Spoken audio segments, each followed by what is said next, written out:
안녕하십니까, 소소새님입니다. 오늘 소소새님의 나무 이야기 첫 번째 장소는 동문동 삼성 아파트를 왔습니다. 왜냐하면 이곳은 1990년대에 준공된 곳인데요. 당시 90년대에 식재된 나무가 이제 약 한 거의 30년이 조금 못 되긴 했지만 그렇게 시간이 지나면서 본연의 그 나무 모습을 나타내고 있기 때문입니다. 제가 이 단지를 한번 쭉 훑어봤는데요, 가장 많이 식재되어 있는 나무가 은행나무더라고요. 그래서 오늘은 은행나무에 대해서 이야기해 보도록 하겠습니다. 먼저 이 은행나무는 살아있는 화석이라고 하는데요. 이 지구가 생긴 이래로 고생대부터 현재까지 살아남은 유일한 나무입니다. 우리 지질시대를 보통 4개의 시대로 분류를 하는데, 선캄브리아 시대, 고생대, 중생대, 신생대, 이렇게 4시대로 나누는데, 고생대는 약 2억 8,600만 년 전이라고 하니까 이 은행나무는 2억 8,600만 년 전부터 현재까지 살아남은 나무가 되겠습니다. 그리고 우리나라에서 가장 오래된 나무는 경기도 양평 용문사에 있는 수령이 약 1100세 정도가 된다고 하는데요. 그 1990년대 출판된 책에도 1100세, 2018년에 출판된 책에도 1100세, 약세가 차이를 따져보니까 한 50세 정도는 더 먹은 걸로 해서 1150세가 아마 우리나라에서는 가장 오래된 나무가 아닐까 싶습니다. 그리고 이 나무는 보통 숲이나 산에서 볼 수 있는데, 이 은행나무는 대부분 아마 가로수에서 많이 보았을 것입니다. 왜 그러냐면 원래 이 은행나무의 원산지는 중국 절강성인데요, 우리나라에 이 은행나무가 유입된 시기는 아마 유교나 불교가 전래될 그 당시일 겁니다. 당시일 거라고 추정하고 있습니다. 그래서 이제 서양의 그 철학자인 그 고대 그리스의 플라톤이나 아리스토텔레스는 그 제자들을 가르칠 때 플라타너스 나무 밑에서 가르쳤다고 하는데, 동양의 철학자인 공자는 은행나무 밑에서 제자들을 가르쳤다고 합니다.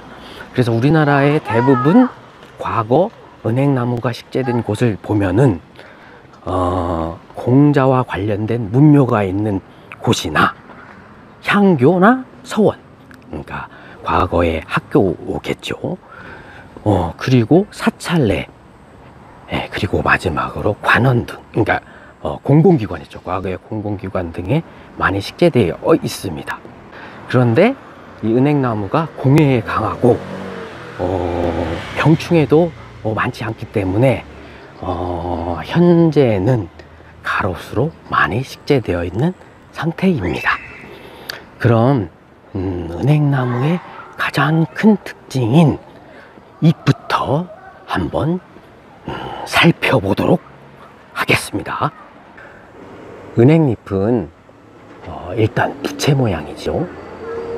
그리고 저기 짧은 가지를 단지라고 하고 긴 가지를 장지라고 하는데요, 단지에서 3개에서 5개씩 모여서 잎이 나고요, 긴 가지에서는 어긋나기를 합니다. 그리고 또 이 잎이 부채 모양이기도 하지만 가운데가 갈라져서 오리발을 닮았다고 해서 오리 앞 다리 각자를 써서 앞각수라고도 합니다. 개나리나 산수유 등 그 노란 꽃이 봄을 알린다면 이 가을의 노란 은행 단풍은 가을을 알리는 대표적인 단풍이지요. 네. 그리고 잠시 인맥도 한번 보겠습니다. 인맥은 우리가 보통 이파리는 그물맥이 보통인데 요 은행나무는 일자로 쭉 가다가 거기에서 다시 두 갈래로 갈라집니다. 이 참 자세히는 안 보이는데 차상맥이라고 합니다. 그러니까 한 줄기에서 나오다가 Y자로 두 개로 갈라져서 계속 나가는 것, 요걸 차상맥이라고 합니다. 그리고 그 은행나무는 그 형태상으로는 분명히 화렵수인데 우리가 요거를 침엽수로 분류하고 있거든요. 그거는 이게 씨방이 외부로 노출된 겉시식물이어서 침엽수로 분류하고 있습니다. 약간의 논란의 여지는 있지만 어떤 서적에는 과거에는 이 잎이 여러 개로 소나무 잎처럼 갈라졌다가 점점 붙었다는 설도 있습니다. 자, 다음은 수피로 한번 가볼까요? 수피는 회색이고 세로로 깊게 갈라져 두껍고 딱딱한 코르크질이 발달되어 있습니다. 코르크 하면 그 생각나는 게 있지 않습니까? 그 물과 공기가 잘 통하지 않아서 와인 병뚜껑으로 쓰는 그 코르크. 네. 그래서 이 은행나무도 방수와 방화에 강합니다. 자, 이제 다음은 수영을 한번 볼까요? 수영은 원추형이면서 보통 40에서 60m까지 그렇게 자란다고 합니다. 한번 볼까요? 그리고 은행나무는 암나무와 수나무가 따로 있는데 열매는 당연히 암나무에서만 열립니다. 이곳 단지를 제가 쭉 훑어보니까 거의가 대부분 암나무로 열매가 열리고 있습니다. 그리고 또 이 열매와 관련해서는 그 또 다른 은행나무 이름이 있는데요. 이 씨앗을 심으면 대략 20년 정도가 되어야 열매가 열린다고 해서 손자때나 열매를 볼 수 있다고 해서 공손수라고 또 합니다. 이 은행나무를.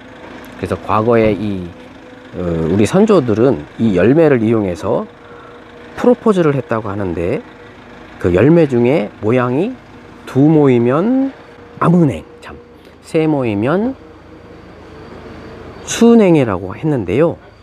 경칩날 여자에게는 수은행을, 남자에게는 암은행을 서로 주고받으며 사랑을 확인했다고 합니다. 지금까지 은행나무에 대해서 이야기해 봤는데요. 은행나무는 화려한 꽃도 향기로운 향기도 또 맛있는 열매도 없기 때문에 나비나 벌이나 짐승들과 같은 친구들이 없는 아주 고독한 그런 나무입니다.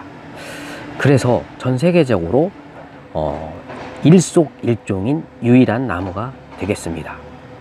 아마 그 열매 자체도 무겁기 때문에 짐승들이 또 좋아하지도 않기 때문에 사람이 옮겨 심지 않는다면 한 자리에서 천년만년을 지키는 나무가 될 것 같습니다. 최근 들어 그동안 가로수로 식재되었던 은행나무가 이제 열매를 맺기 시작하면서 그 열매가 가을에 떨어지면 악취 때문에 아주 싫어하는 나무가 되어가고 있거든요. 그래서 마지막으로 암나무와 수나무를 구별하는 방법에 대해서 잠깐 영상으로 만든 게 있으니 그거를 보여드리고 오늘 은행나무 이야기는 마치도록 하겠습니다. 어떻게 오늘 좀 유익하셨나요? 다음 시간에도 더 유익한 나무 이야기로 찾아뵙도록 하겠습니다. 감사합니다.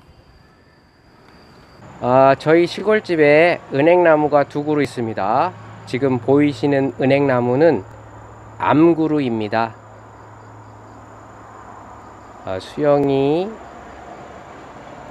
옆으로 퍼져 있는 상태고요.